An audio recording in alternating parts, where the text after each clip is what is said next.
언젠가부터 제가 대통령이 되겠다고 말을 하기 시작했어요. 많은 분들이 제게 무엇을 했느냐를 묻지 않고 무엇을 하겠느냐, 비전을 내놓으라고 했어요. 비전을 생각해봤어요. 제 마음에 가장 드는 비전, 그것은 전두환 대통령이 50대 내놨던 정의로운 사회였어요. 노태우 대통령이 내놨던 보통 사람의 시대도 상당히 매력있는 비전이었어요. 신한국, 세계화, 정보화, 개혁, 문민정부의 비전도 참 좋았습니다. 저는 국민의 정부의 비전은 달달합니다. 민주주의, 시장경제, 생산적 복지, 남북화해, 노사협력, 지식기반 사회. 저도 그렇게 말하면 됩니다. 저도 할 수 있습니다. 그러나 이렇게 말할 때 제 가슴은 공허합니다. 그 말을 누가 못하냐? 누가 무슨 말을 하느냐가 중요한 것이 아니라 누가 할 수 있느냐가 중요한 거 아니겠습니까? 오늘 아침에 저는 유종근 전북지사가 지으신 유종근의 신국가론이라는 책을 읽었습니다. 신뢰, 협동이라는 이 사회적 자본을 한국이 제대로 구축하느냐 못하느냐에 한국의 미래가 달린, 앞으로의 사회의 생산성은 생산 요소의 투입에 있는 것이 아니라 기술 혁신에 있는 것이 아니라 그 토대가 되는 사회적 신뢰를 어떻게 구축해 가느냐, 여기에 달려있다. 이렇게 써놨습니다. 제가 정말 하고 싶었던 얘기가 씌어 있어서 정말 반가웠습니다. 문제는 그 사회적 신뢰를 우리가 어떻게 만들어갈 것인가. 조선 건국 이래로 600년 동안 우리는 권력에 맞서서 권력을 한 번도 바꿔보지 못했다. 비록 그것이 정의라 할지라도, 비록 그것이 진리라 할지라도 권력이 싫어하는 말을 했던 사람은, 또는 진리를 내세워서 권력에 저항했던 사람들은 전부 죽임을 당했다. 그 자손들까지 멸문지화를 당했다. 폐가 망신했다. 600년 동안 한국에서 부귀영화를 누리고자 하는 사람은 모두 권력에 줄을 서서 손바닥을 비비고 머리를 조아려야 했다. 그저 밥이나 먹고 살고 싶으면 세상에서 어떤 부정이 저질러져도, 어떤 불의가 문 앞에서 벌어지고 있어도, 강자가 부당하게 약자를 짓밟고 있어도 모른 척하고 고개 숙이고 외면했어요. 눈 감고 귀를 막고 비굴한 삶을 사는 사람만이 목숨을 부지하면서 밥이라도 먹고 살 수 있던 우리 600년의 역사, 제 어머니가 제게 남겨주었던 제 가훈은, 야 이놈아, 모난돌이 정 만든다, 계란으로 밥이 치기다, 바람 부는 대로 물결 치는 대로 눈치보며 살아라. 80년대 시위하다가 감옥 간 우리의 정의롭고 혈기 넘치는 우리 젊은 아이들에게 그 어머니들이 간곡히 타일렀던 그들의 가훈 역시, 야 이놈아, 계란으로 밥이 치기다, 그만둬라, 너는 뒤로 빠져라. 이 비겁한 교훈을 가르쳐야 했던 우리의 600년의 역사, 이 역사를 청산해야 한다.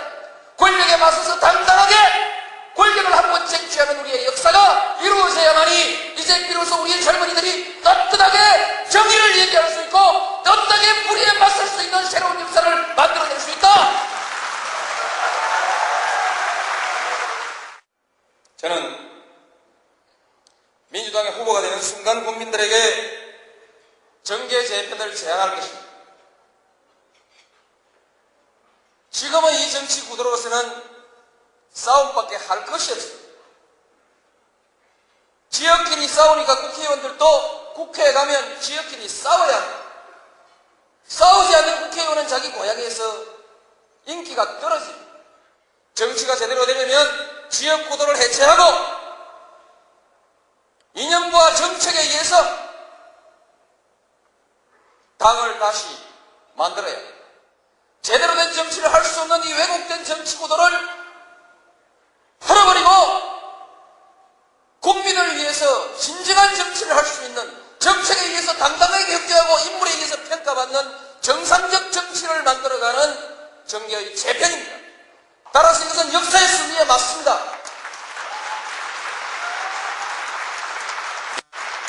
이 정계개편은 옛날 권력이 하던 정계개편과는 달리 뒷방에서 겁주고 돈 주고 쑥덕쑥덕 하면서 밤중에 야반 도주하듯이 보따리 싸들고 이당 저당으로 도망가는 그와 같은 정계개편이 아니라 당당하게 국민들에게 제안하고 국민들의 지지를 받고 그리고 그 국민들의 심판을 받아서 지역의 유권자들이 명령하는 대로 국회의원들이 당당히 자기가 가야 할 곳을 찾아가는 정정당당한 정계개편이 될 것입니다. 많은 한나라당 의원들이 남북 대화와 화해를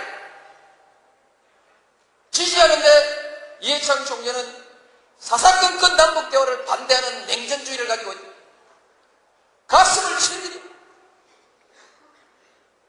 한 달 하루라도 한나라당에서 정치를 이해창 총재와 함께 한다는 것이 고통스러운 많은 개혁적 정치인들이 있습니다.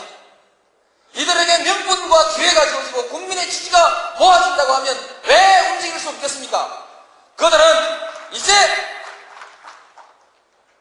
박수하고 이게 조절을 잘못해가지고 국민의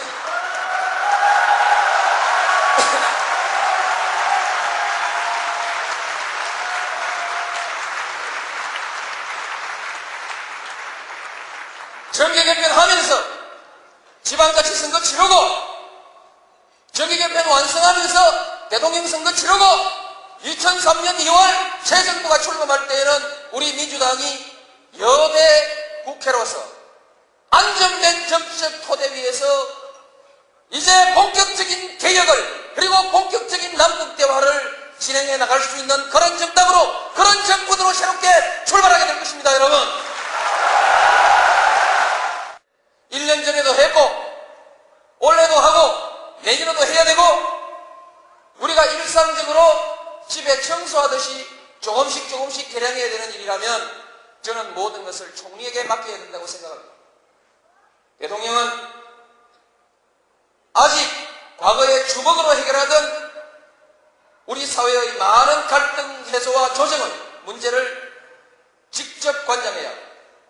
행정개혁과 재정개혁이라는 이 중요한 문제 그리고 전략적 사업과제 이런 문제만 전념해야 된다고 생각합니다. 그래서 권력을 나누는 수직적 피라미드가 아니라 수평적 네트워크로서 상호의 토론과 협력을 통해서 민주적으로 문제를 풀어가는 새로운 정치 모델을 한번 만들어 보이겠습니다. 그동안 제가 여러 차례 대통령 후보 경선에 나서겠다고 이렇게 선언을 해드렸는데